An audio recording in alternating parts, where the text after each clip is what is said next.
Galileo को कुछ धार्मिक लोगों ने उम्र कैद की सज़ा दिलवा दी, क्योंकि उसने कहा था कि पृथ्वी सहित सभी ग्रह सूर्य के चारों तरफ चक्कर लगाते हैं।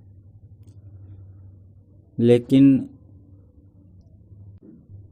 धार्मिक लोगों के अनुसार ये बात धार्मिक पुस्तकों के विपरीत थी। आज ये सर्वविदित सत्य है कि पृथ्वी सूर्य का चक्कर लगाती है। तो ऐसे में क्या उन धार्मिक लोगों ने अपनी धर्म पुस्तक में सुधार किया, या क्या आज वो अपनी उस पुस्तक की बात को सत्य नहीं मानते, या क्या गैलीलियो की बात सही सिद्ध होने पर आज वो उसके जीवन के उन क्षणों को, उन दिनों को वापस कर देंगे जो उन्होंने उसे कारावास में डालकर बर्बाद कर दिए थे। ईसा मसीह की हत्या करने वाले भी धार्मिक लोग ही थे। इसे हत्या नहीं बल्कि क्रूर हत्या कहो। चलो, यदि ये मान लें कि ईसा मसीह की हत्या करने वाले यहूदी लोग थे, वो लोग क्रूर थे, और जिन लोगों ने ईसा मसीह को माना वो लोग अच्छे धार्मिक व्यक्ति हैं, अगर हम ये मान लें, तो फिर गैलीलियो को उम्र कैद क्यों हुई? गैलीलियो को उम्र कैद देने वाले लोग कौन थे?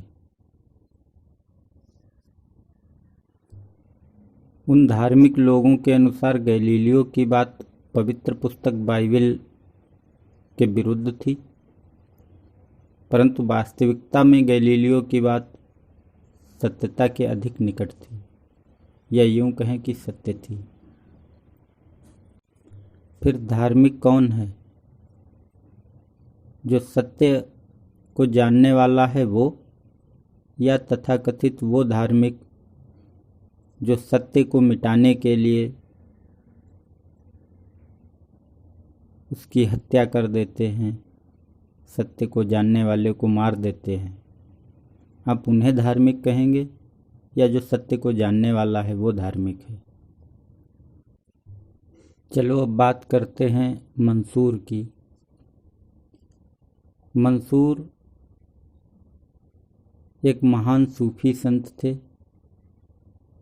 जिन्होंने स्वयं को जान लिया था, स्वयं के वास्तविक स्वरूप को जान लिया था।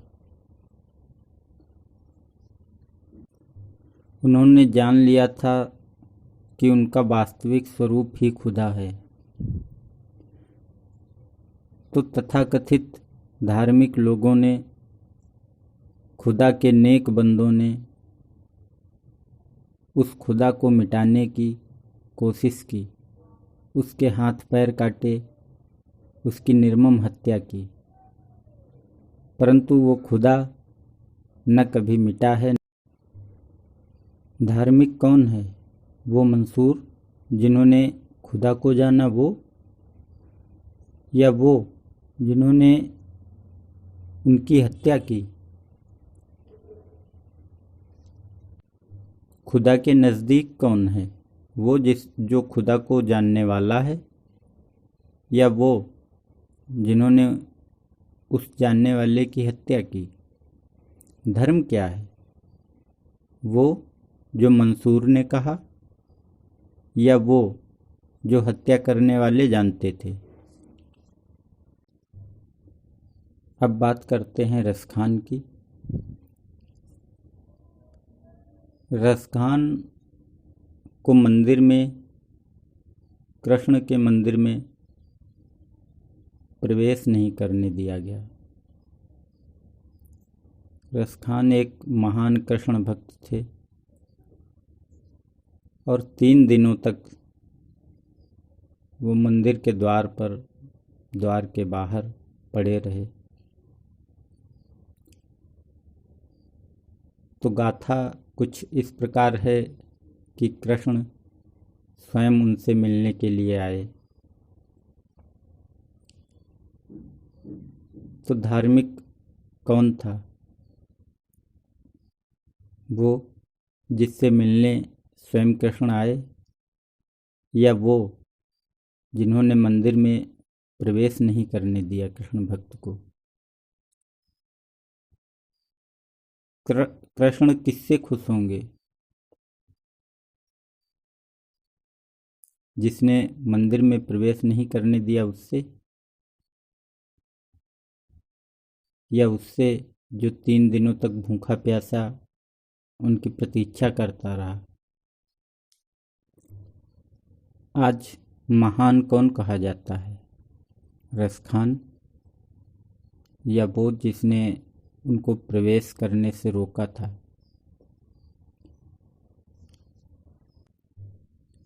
जय श्री राम बुलवाकर कितने लोगों को पीटा गया, कितने लोगों की हत्या की गई, और ये सभी भी धार्मिक ही थे।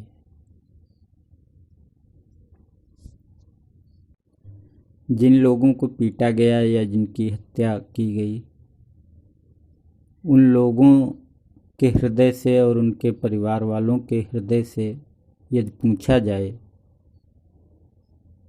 तो उनके हृदय से क्या आवाज़ निकलेगी? क्या वो हृदय से श्री राम को नतमस्तक होंगे? क्या श्री राम की छवि उनके हृदय में भगवान के रूप में बनेगी, या एक राक्षस के रूप में? वो क्या कहेंगे कि श्री राम महान थे? और उनके ये भक्त भी महान हैं, वो ऐसा कहेंगे क्या? सच पूछो तो वास्तव में यदि राम भगवान का ही रूप हैं, तो यदि आज वो होते तो आज सबसे पहले वो अपने उन्हीं दुष्ट भक्तों को मारते जो ऐसा कृत्य करते हैं। अल्लाह यदि पृथ्वी पे आए यहाँ सुधार करने के लिए, तो वो पहले ऐसे ही नेक बंदों को मारेगा जिन्होंने मंसूर की हत्या की थी, या जो किसी और मंसूर की हत्या कर सके। यदि गॉड पृथ्वी पर आएगा तो गैलीलियो को कारावास देने वालों को सबसे पहले मारेगा, और यदि यहूदियों का यहोवा आएगा तो वो प्रभु यीशु की हत्या करने वालों को सबसे पहले कत्ल करेगा। मैं ऐसे ही तथाकथित धार्मिकों को, जो धर्म के नाम पर निर्दोष लोगों की हत्याएं करते हैं, ऐसे ही लोगों को मैं राक्षस श्रेणी में रखता हूँ, और इनके द्वारा किए गए आचरण को राक्षस संस्कृति नाम देता हूँ, फिर वो चाहे किसी भी संप्रदाय से संबंधित हों।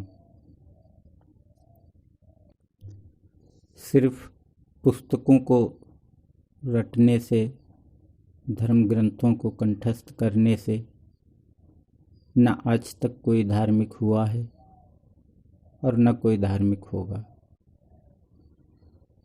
धर्म हम सभी के भीतर है।